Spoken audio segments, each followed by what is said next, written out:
is worked in the evening. I want to know about 485. Why is it taking so long to fund this, and why hasn't it been done?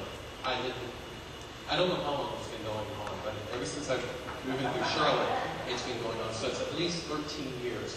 Now that's the number one, 485. And number two, as far as for the light rail is concerned, why are you just doing one leg at a time? Because to me, it just opens up a venue for opponents to strike down. If it's going to take 20 years to build it, why not start building all the different legs at once?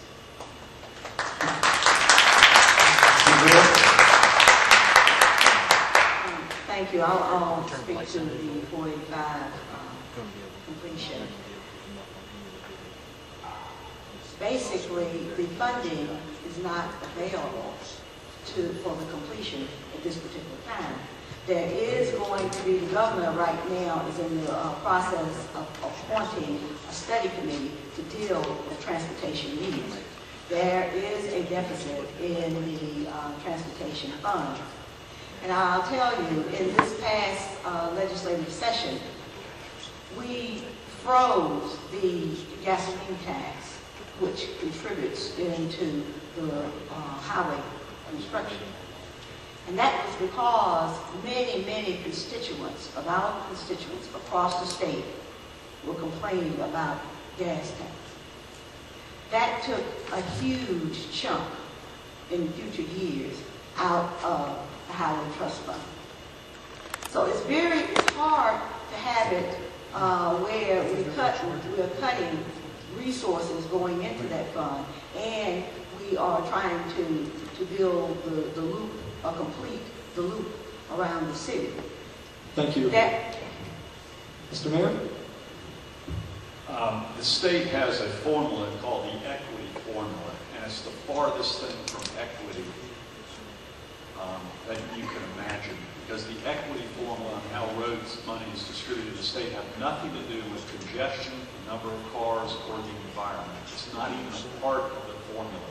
That's why you have outer beltways in eastern North Carolina and not an outer beltway completed in Charlotte, because the state formula favors other parts of the state over the major metropolitan area, and it's a horrible disservice to the current state of our road system and the future state of our road system, and it must be changed. Second, regarding why we don't do all the trains on light rails at the same time, for two reasons. The federal government requires environmental and engineering studies to be complete prior to any money being given to us. Both the federal and state governments must have those completed. And second, the money situation, half-cent sales tax is budgeted over the next 30 years, and that's based upon a cycle of implementation where then we won't have to use your property tax dollars or any other dollars to complete those lines. Thank you. Yes, ma'am. I'm Diane Howard. Will there be any rebuttals or any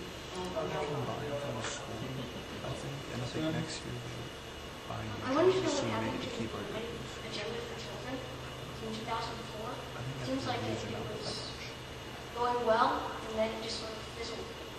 Why there weren't any intention to revisit that and that again? The United Agenda for Children is the question.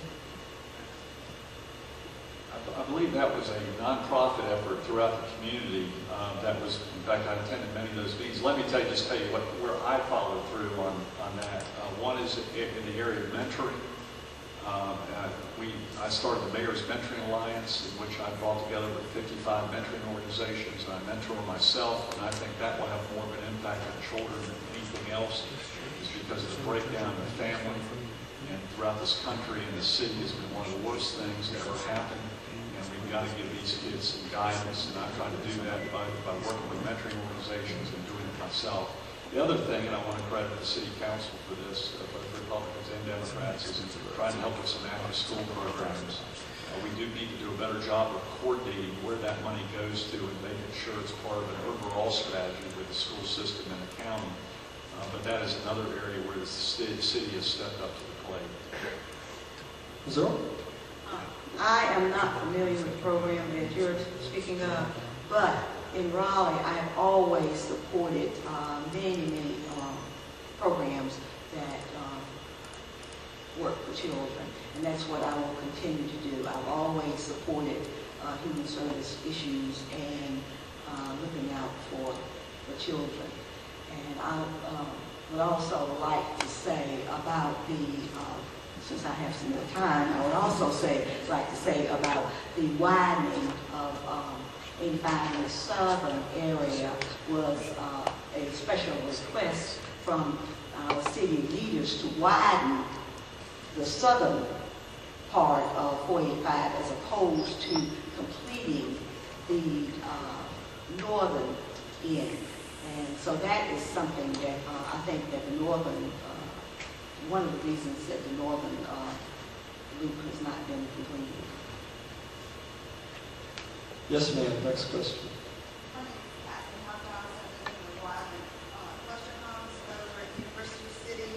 And my question is, I've been reading over the 2006 State of the Environment report, and some people are familiar with it, and people are familiar with some emails I've been firing back and forth, which clearly states that if you cut down an acre of trees, you wind up with 27,000 gallons of water from a 1-inch rainfall, which causes the creeks to erode and pollutants to go into our drinking water, which is obviously of a shortage and a concern lately.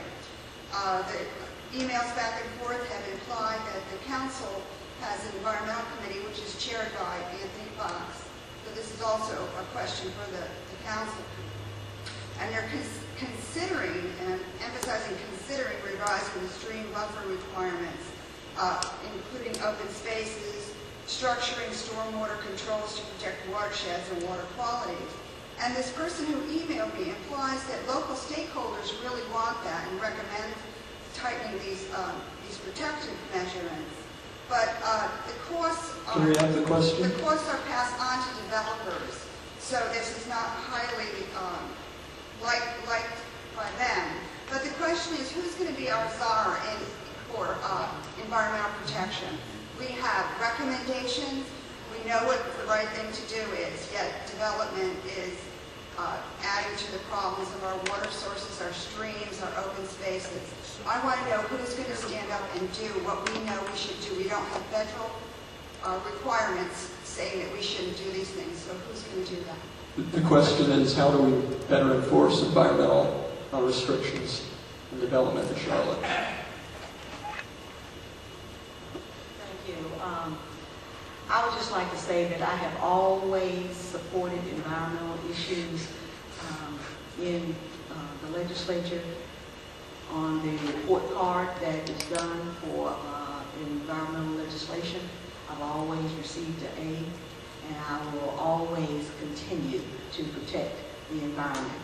And I will closely observe what is happening, what will be happening as it relates to development and the environment. The new regulations that she talked about will be voted on hopefully within a very short period of time, and I anticipate those passing with some modifications because there is a cost to everything you do. But I'm very proud during my tenure as mayor that, for example, we have a lot of, in fact, the standards exceed any federal and state standards that are being implemented at this point in time. And we also, and you're paying, by the way, I'd like to thank you for doing this, but you need to know that because of these mandates, your water bill has an impact fee on it, which has to do with the amount of roof and driveway that you have, and that is to pay for the environmental protection of our storm runoff into our streams. So all of us do pay for these environmental protection procedures that have been implemented during the past 10 years, and they were very important, but they are also very costly.